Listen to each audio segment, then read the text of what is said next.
years ago, I ran into a colleague I hadn't seen for a long time who said, "What are you working on now?" And I said, I was in that kind of mood, I said, "Oh, making the world a better place."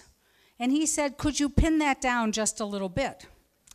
Well, I realized that what I actually do is I try to provide other people tools for making the world a better place by giving them leadership skills. So what's your goal? Do you simply want to get things done and maybe improve them a little? Do you want to start something, maybe a social venture? You can be any age to do that. I was amazed when Katie of Katie's Crops got an award from President Bill Clinton for a venture she started to feed the homeless when she was 9 years old. So anybody can start something. Do you want to start something? Do you want to grow something? Do you want to start a business? Do you want to lead a big business? Or do you just want to make the world a better place? The leadership lessons for being effective at doing that are things that I have learned from working with tens of thousands of leaders in dozens and dozens of countries all over the world. And I'd like to boil them down to 6 positive things that help us keep things moving up or in a positive direction of progress. The first is the universal lesson of life, which is show up. If you don't show up, nothing really happens. I remember a Peter Sellers movie of a number of years ago called Being There. And it was a very instructive story because Peter Sellers played a fairly ignorant man, Chance the gardener. And he was just hanging around the place where he did gardening when a very important meeting was about to take place. And as people arrived for the meeting, they didn't know that he was only helping at the house, so they said, "Who are you?" And he said, "Chance the gardener." And immediately people misunderstood and called him Chauncey Gardner, invited him into the meeting, and he ended up solving their problems. Well, it was a comedy, but I thought how real that is. The very fact of showing up, of making oneself available, of deciding that your presence makes a difference is the first key to leadership. And I think about President Barack Obama of the United States. He's been reelected, but he started out basically by showing up. He was a fairly obscure state senator from the state of Illinois when asked to give the keynote speech at the Democratic National Convention. He showed up, he gave the speech, and the rest is history. Being there makes a difference, but that's only the starting point, that you're in the situation. The second lesson that I've learned is that it's important to speak up, to use the power of voice. No one knows what we're thinking if we don't express it. I say this to my students at Harvard Business School all the time because people get graded on class participation. And you know, there are some people who think they're entitled to have all the airtime, and so they often just talk and continue to talk until finally they hit upon something they really have to say. But there are others in the class, and sometimes it's the women that I have to encourage that they can own that airspace too. And sometimes I'll say, "Why aren't you speaking?" And they said, "Well, I want to make sure that I really have something to say." And I point out to them that the men didn't feel that way. Just do it. Just talk. However, the power of voice is not simply words. The power of voice is shaping the agenda, framing issues for other people, helping them think about it in a different way. This is why thought leaders can be leaders, because they influence the thinking of other people. Have you gone to meetings where you've noticed that whoever is running the meeting, the person who ends up as the most influential is the one who names the problem and gives people an idea for action? And that gets things moving, that gets things started. I think about a Brazilian I know, whom I think the world of. He's a journalist. And yet, as a journalist, he has managed through his columns, but also through suggesting to other people actions that they could take. He has managed to transform an entire neighborhood in Brazil into what he calls the learning neighborhood, where kids now not only learn in school, the entire neighborhood is mobilized to help them learn. And that learning neighborhood has helped make this section of São Paulo considered an upscale section. I just saw it in an airline magazine, so it must be true. But my journalist friend did this entirely through encouraging many separate people. He didn't have power. He was just a writer. He is just a writer. What he did was encourage many different people through the power of his voice. Why don't you do this? Why don't you do that? We have a problem. Let's fix education. The power of voice is big. And I'm thinking about another journalist I know using the power of voice in a very powerful way. It's Ellen Goodman, whom many people know in the United States in particular as a former syndicated columnist who went through some things with her own family and decided that it's time to have end-of-life conversations. And as an individual, using her power of voice, she has created something called the Conversation Project, which now has as a media partner ABC, and they are spreading the idea that one should just talk about preferences for end of life so that people can have a humane ending of the kind they want. But it's entirely the power of voice. So speaking up is the second attribute of leadership. The third is to look up. Look up at some higher principle, bigger issue, bigger vision, values. Without vision and values, leadership is hollow. No matter what it is that you want to achieve, it's always important to remember the principles. And when I say higher principles and looking up, I'm not thinking about spiritual matters, but for some people they would take it that way. I'm simply thinking about how important it is for any leader to know what they stand for and to be able to elevate people's eyes from everyday problems which bog us down in the weeds, difficult to deal with. And we're in troubled times now in the world. And what we need is leaders who help us get above that, to gain a sense of hope, but also to remember what's truly fundamental in our values. And the best leaders do that. In fact, one of my most recent books is about great companies. I realize I say that advisedly, that many people wonder if there are any great companies. But there are some truly great companies. IBM, for example, Procter & Gamble, a bank in Brazil, a bank in Korea. Amazing that there can be good banks. Companies that I've seen all over the world that stand for vision and values, and when their leaders lead, they are constantly reminding people of a nobler purpose. It isn't just making money, we're trying to achieve something for the world. That's what we get from looking up. And I've learned this in my own work in a project I manage at Harvard. We can get bogged down in the details. Believe me, academic politics aren't fun. There are always things that we have to work on. It can really drag you down.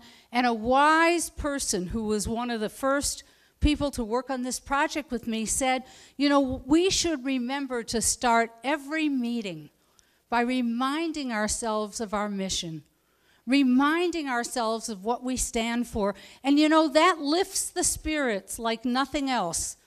There's a purpose, there's a reason that we're doing this. And that's going to stand us in good stead when I get a few skills down. But the fourth skill, and why vision and values matter in part, the fourth skill is team up. Team up. Everything goes better with partners. Nearly anything worth doing is very difficult to do alone. And the best enterprises, the best projects, the best ventures are won where there's a sense of partnership from the beginning. I did a study with a colleague about technology startups, some of them very famous, and in recent years, which ones came to dominate the industry? Like Google in search, not Alta Vista. like Facebook rather than MySpace. And one of the things we discovered, besides having a good value proposition, was that they had more and better partners faster. Partners matter. For the best social enterprises that I see around the world, including one I'm very proud of. I happen to be on the national board of this forever. It's an international national service organization called City Year. And City Year was founded by 4 partners. 2 of the co-founders continued to build it and grow it. And there was a sense of teaming from the beginning. Finding partners who believe is essential. And when you find partners, then you can do incredible things in the world. Here's something that many people may not know about Secretary of State Hillary Rodham Clinton. Hillary Clinton is very interested in solving problems of the world from her position at the State Department, which has development, social progress on its agenda, and not only international diplomacy, but she sees development as a part of diplomacy, and she also wants to solve problems that disproportionately affect women. And there's been a problem in the world known for a long time. It's the problem of women cooking on open fires. In fact, more women die from cooking on open fires than from major diseases in the developing world. That was something I didn't know until I learned about the Clean Cook Stove Project. So Secretary Clinton and her Office of Global Partnerships picked this up and created a massive teaming up of governments and businesses and NGOs all over the world. And finally, the Alliance for Clean Cook Stoves is beginning to make progress in building an industry in which households, women, can have affordable access to clean cook stoves, which means, by the way, no air pollution. It means they can cook in their home without worrying about it burning up. Otherwise, they had the cook stoves at a distance from the home. A massive example of teaming up, and that's how we're going to solve the problems of the world in the future, by the way, make the world a better place, is because we take lots of separate efforts and we bring them together, aligned in one big team. So now I've had 4 skills, and I want to get to the 5th, which is never give up. Because of something that I coined a while ago, I call it Kanter's Law. I hope you do too. Kanter's Law is that everything can look like a failure in the middle. There's almost nothing we start that doesn't hit an obstacle, a roadblock. It takes longer than we imagined because we'd never done it before. It may take longer just to convene the first meeting. I sometimes have my MBA students do an action plan and they say, week 1, change the strategy. Week 2, implement. Well, you know, that's not realistic. I mean, middles are very, very difficult. You hit a bump in the road you didn't know was there because you've never gone down the path before. The critics surface, they start attacking. It doesn't work the way it was envisioned. True of all kinds of technology. You have to go back to the drawing board. And so never give up, because if you give up, by definition, it's a failure. You've stopped prematurely.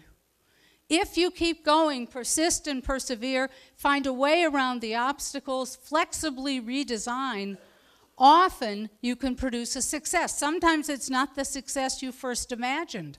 A lot of technology turns out to be applied in ways that we had never thought of in the beginning.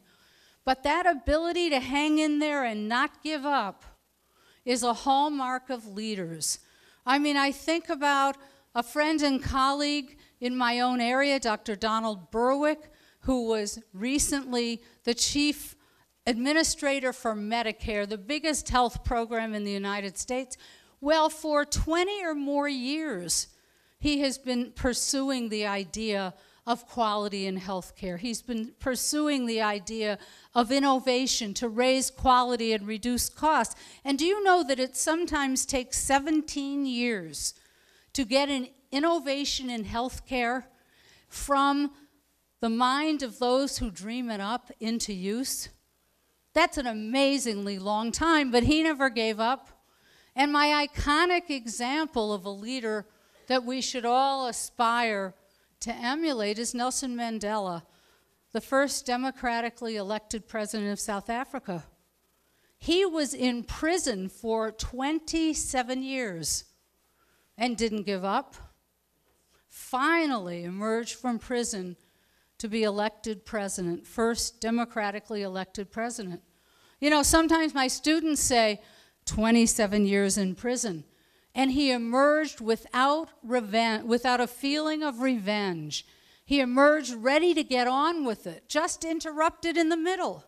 Get on with it and build a country. They say, I could never do that. I could never feel that much forgiveness. Well, we hope that you're not in prison for 27 years. We hope that your middles are shorter and sweeter. But find your inner Mandela.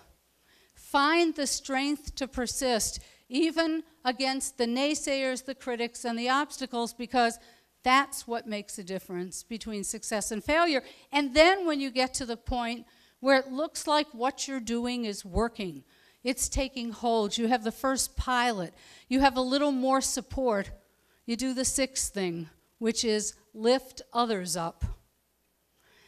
Share success, the credit, the recognition, the idea of giving back once you have a success, because that's what creates an environment in which you can do it again, you can do it the next time, you build support rather than lose support. You must feel positively about the achievement, but make sure other people feel elevated by what you do as well. So that quickly are 6 secrets of success. If you want things to continue to be up, then show up. Speak up. Look up. Team up. Never give up. And lift others up. Thank you.